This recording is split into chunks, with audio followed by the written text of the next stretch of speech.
جو کہ عمران خان کی جو اسپیچ ہے نا اس کے حوالے سے تو ساری دنیا کو پتا ہے اتنی زبردست تقریر عمران خان نے کی ہے وزیر اعظم نے,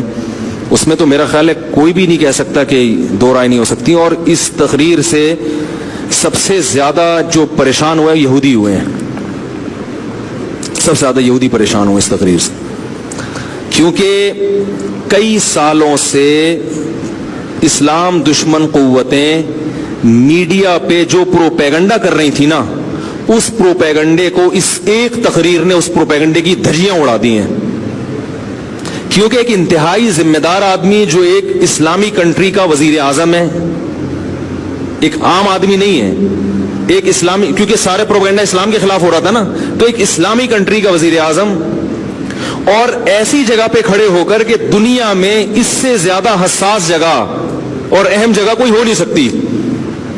اقوام متحدہ کی جنرل اسمبلی میں اتنی لمبی تقریر اتنے کانفیڈنس کے ساتھ اور اتنے اہم ترین ایشوز پر اتنے کانفیڈنس کے ساتھ اور اتنے مدلل انداز میں بیان کر کے انہی کا چہرہ ان کو دکھانا, یہ میں کہتا ہوں کہ اس پہ پوری قوم کو, جب وہ ملک میں واپس آئے نا, لوگ چھکا مار کے آتے ہیں, ورلڈ کپ جیت کے آتے ہیں, پوری قوم کھلاڑیوں کو اٹھا لیتی ہے کندھوں پہ, حالانکہ انہوں نے کچھ چھکا مارا ہوتا اور کچھ نہیں کیا ہوتا. اس پہ پوری قوم کو بہترین طریقے سے خراج تحسین پیش کرنی چاہیے, جو میں سمجھتا ہوں کہ جتنی پیش کرنی چاہیے اتنی پیش کی نہیں جا رہی ہے. یہ بڑے دل گردے کا کام ہے کہ ایک ایسے حساس مقام پہ کھڑے ہو کر بھائی اتنے کانفیڈنس کے ساتھ آپ اتنے حساس ایشوز کو آپ اٹھائیں اور اتنے مدلل انداز میں. لکھی ہوئی تقریروں میں آپ کا پیغام چلا جاتا ہے, آپ کے جذبات نہیں جاتے. جہاں تک یہ پرائم منسٹر کی جو تقریر ہے, یہ میں نے بڑی ڈیٹیل کے ساتھ خود بھی سنی, آلموسٹ 50 منٹ کی یہ تقریر تھی ان کی. اس سے پہلے بھی جو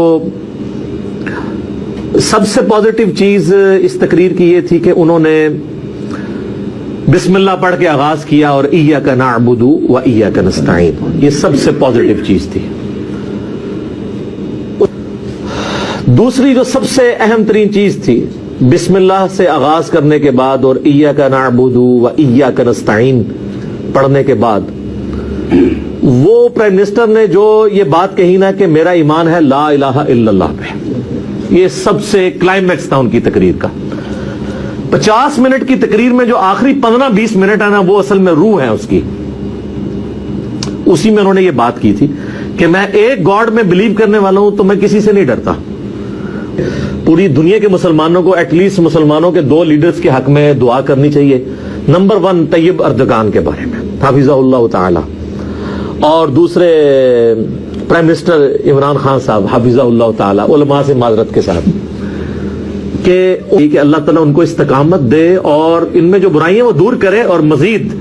اسلام کا مقدمہ انٹرنیشنل فورمز کے اوپر لڑنے کی توفیق عطا فرمائے, آمین. یہاں پہ چند ہزار یہودیوں کو اگر قید کر دیا جاتا تو آپ نے ہنگامہ کھڑا کر دینا تھا. اب پرائم منسٹر نے انٹینشنلی یہ پھکی دی ہے یہودیوں کا ذکر کر کے, ورنہ کرسچنز کا بھی ہو سکتا تھا, تاکہ ہمارے مولانا فضل الرحمان صاحب حافظہ اللہ تعالیٰ کو یقین آ جائے کہ عمران خان صاحب یہودیوں کے ایجنٹ نہیں ہیں. یہ میں آپ کو صحیح بتا رہا ہوں, یہ اسی لیے اس نے یہودیوں کا نام لیا ہے, ورنہ یہودی تو ایک چھوٹی کمیونٹی تھی نا, کرسچنز کا نام لینا چاہیے تھا. یہودی تو بہت تھوڑے ہیں دنیا میں. تو لیکن آپ بھی جنہوں نے بات نہیں سمجھنی انہوں نے نہیں سمجھنی. داؤد سے عمران خان کم تقریر کرے پا امریکہ کی نو آگا تقریر دیر خوا کرے زمانگ یا آگا سر امرستا یا نشتا یا شتے آگا زان لے خبر ہے. وہ تقریر خوا کرے دا اسلام دا مدافعات دا پارے سے خبری کری زمان زگواری چه زو ماغتا دا دیس ڈاڈ ورکم چه مو والا دا سی او تبکی ورکو چه کتا دا دین خدمت کے دا قرآن سنت خدمت کے من بتا سر اولاریو و دانا چه من با سیاسی اتحادو نکو و سڑک میدادی چه او تبکی لکه سڑے چالا پملار ڈبور کے وی شابه سے بادرہ شابه سے نرہ نو زمان پا سڑک دادی نور دے رہا ہے کہ مرگرشتے نا کو تاسو میں مرگری ہے نو زستاسو نا اجازت غوارم چھدا بخیو کا بخانی تو ڈرنے والوں سے کہتا ہوں کہ آپ تو عمران خان کا ماتھا چومو جس نے اتنی بڑی تم نے پورا سال یہودیوں کا ایجنٹ کہا,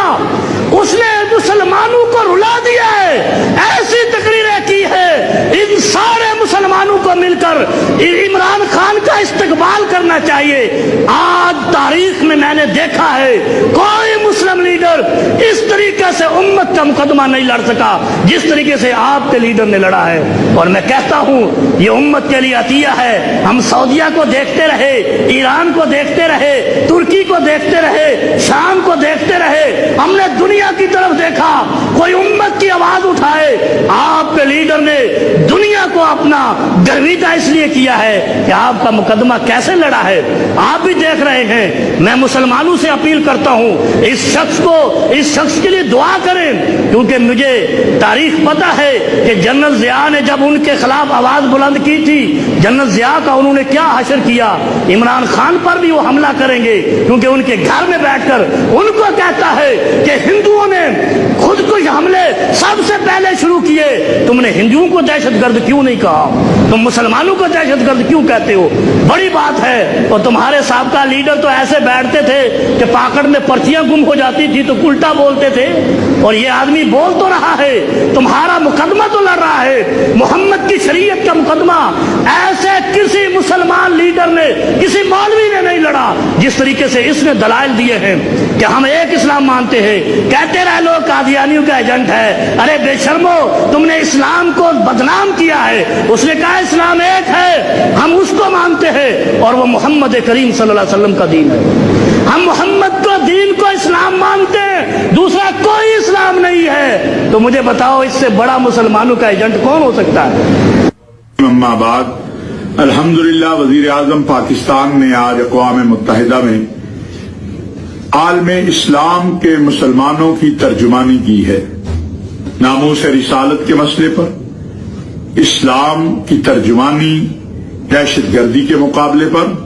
اور مظلوم کشمیریوں کی ترجمانی جس جذبے سے کی ہے، پوری قوم کی طرف سے میں انہیں خراج تحسین پیش کرتا ہوں اور ان کا شکریہ ادا کرتا ہوں۔ محترم عمران خان صاحب نے ناموس رسالت کے مسئلے پر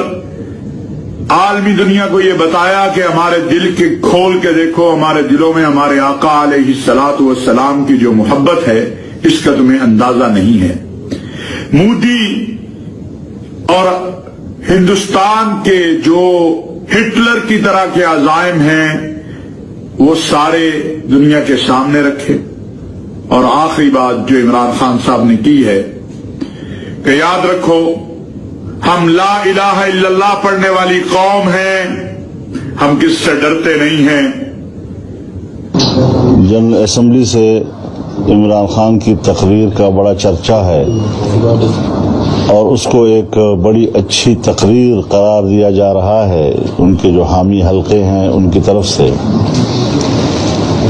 لیکن میں ایک بار پھر بڑی وضاحت کے ساتھ یہ بات کہہ دینا چاہتا ہوں کہ تقریر اچھی ہو یا بری،